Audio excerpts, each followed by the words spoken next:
Well, that's a familiar theme song, and that must mean that we're going out to Hollywood, California to talk with Michael Snyder and find out what's happening in movies. How you doing, Michael?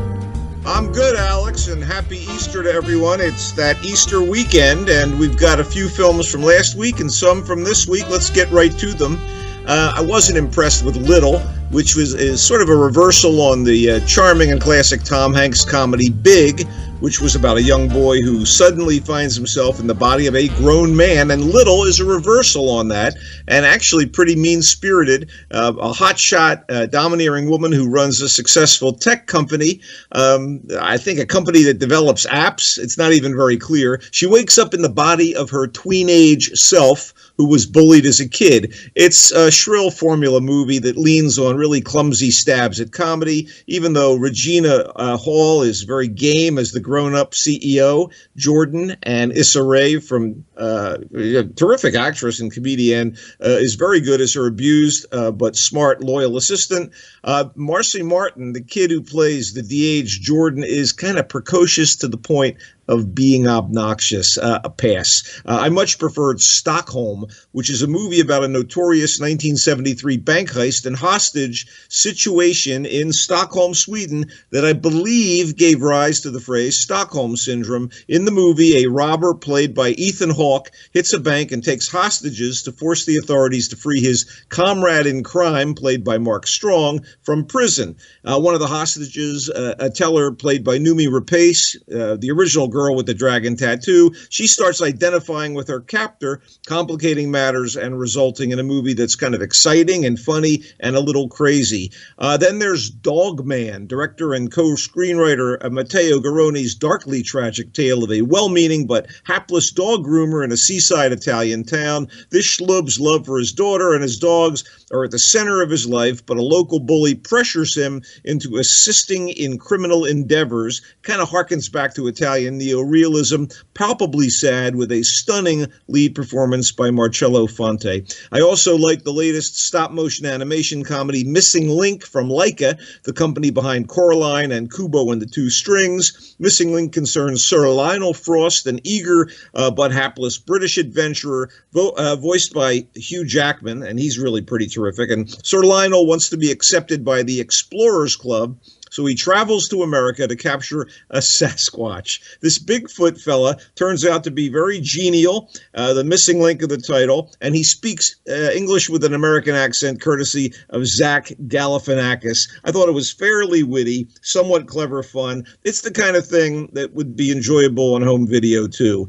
Now, Hellboy. I wish to heaven or hell that the Hellboy reboot was good, but it's a slapdash revisit with the genial comic book demon turned noble Avenger that rehashes stuff about his origin and his position with the evil fighting Bureau for Paranormal Research and Defense from Mike Mignola's comic book series. Unfortunately, it adds nothing new or compelling to the character's story. It's the third Hellboy movie, and it's directed by Neil Marshall of Dog Soldiers and The Descent, two films I really liked. And he replaces Guillermo del Toro, which may be a big problem here. I think it probably is. The movie features David Harbour from Stranger Things as the demon instead of Ron Perlman. That's kind of a step down. And the usually great Ian McShane has very little to do as BPRD honcho who adopted Hellboy when the anti-hero was a little red devil. Mila Jovovich is the villainous Blood Queen. She's out to enslave humanity or end the world or both. The plot and the motivations are so thin, and the noise and the CGI battles and creatures are so overdone and seemingly pointless, I couldn't really tell what the Blood Queen wanted or why. I just didn't really care. If you're all caught up by the various TV talent shows that seem to make up large chunks of programming all over the world, Teen Spirit should interest you, and it's not bad at all. There are a few cliches on display, but Elle Fanning sells the conceit with her acting and singing performance as a teenage girl from a British Isles backwater who longs to be a pop singer and leave her drab life behind. It's solidly written and sure-handedly directed by young actor Max Minghella, maybe not so young anymore. He's a first-timer for a feature film behind the camera, but he is the son of the award-winning filmmaker Anthony Minghella, so maybe maybe jeans. I don't know. But Teen Spirit is good. It'll play well on video. Finally, my favorite of all the movies opening today is the most modest of them, Little Woods, an indie-style drama about two adoptive sisters in a dead-end North Dakota town where fracking is the main industry. One of the sisters is an unmarried single mom with a history of drug abuse, and she's now working as a waitress. She's played by none other than British ingenue Lily James, who maybe some people remember as Lady Rose on Downton Abbey. The other sister is a hustler who has sold pills along with sandwiches and coffee to the local workers at the fracking site, and she just got out of jail where she served time for carrying prescription pills across the border from Canada. She's played by another unlikely UK actress, Tessa Thompson, Valkyrie in the Marvel superhero movies. Both gals are great, particularly when their financial status threatens to put them out on the street and they have to get to some real down and dirty drama.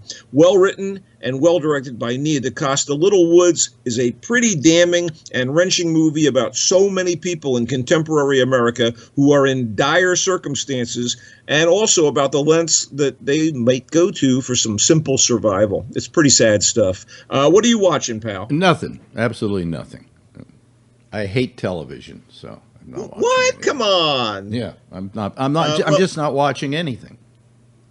Well, they wrapped up Star Trek Discovery last night, and I'm looking forward to the next season. And I wish to God, I've said this before, Anson Mount is so good as Captain Christopher Pike. They ought to do a spinoff of Enterprise, the early years, for all Star Trek fans that like what he's doing. But yeah, I understand where you're coming from. I'm enjoying Barry and Veep on HBO. It's kind of an interesting block right after the Game of Thrones final season.